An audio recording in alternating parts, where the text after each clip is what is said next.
election campaigns, political leaders like to talk about ordinary Canadians.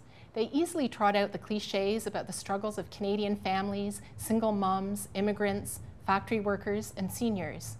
They create perfect photo ops using these various groups to show their devotion to helping them find jobs, get out of debt, make more money, or pay fewer taxes. Then they get elected, and the vision of so many regular Canadians working hard to keep their lives on track disappears from their heads.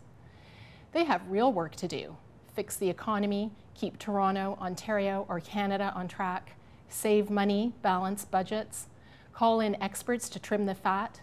But ordinary Canadians know that it all just means more financial struggle for them.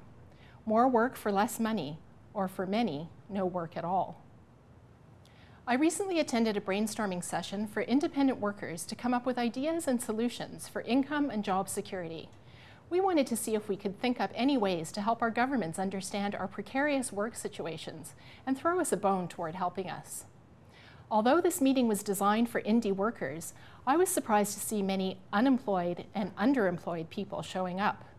People just needed to vent.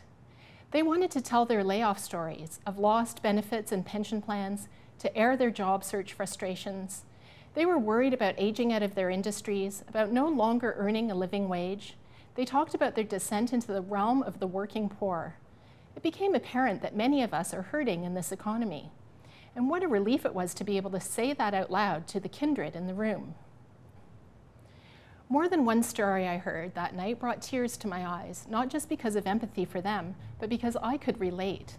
My own struggle to earn a living came to a crisis point this past summer, and let me tell you, it's not something you bring up easily over cocktails.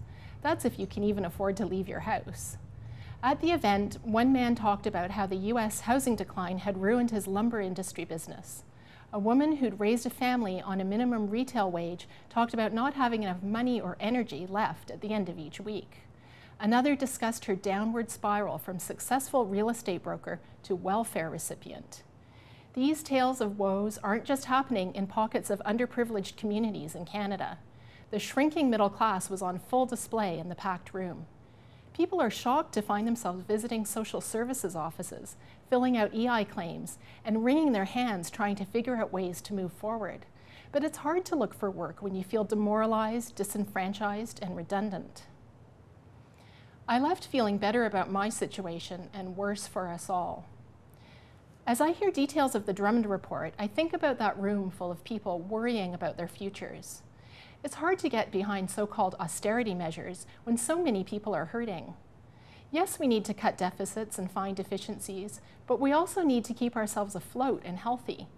Our country is made up of people, after all, average Canadians who are required to keep it going.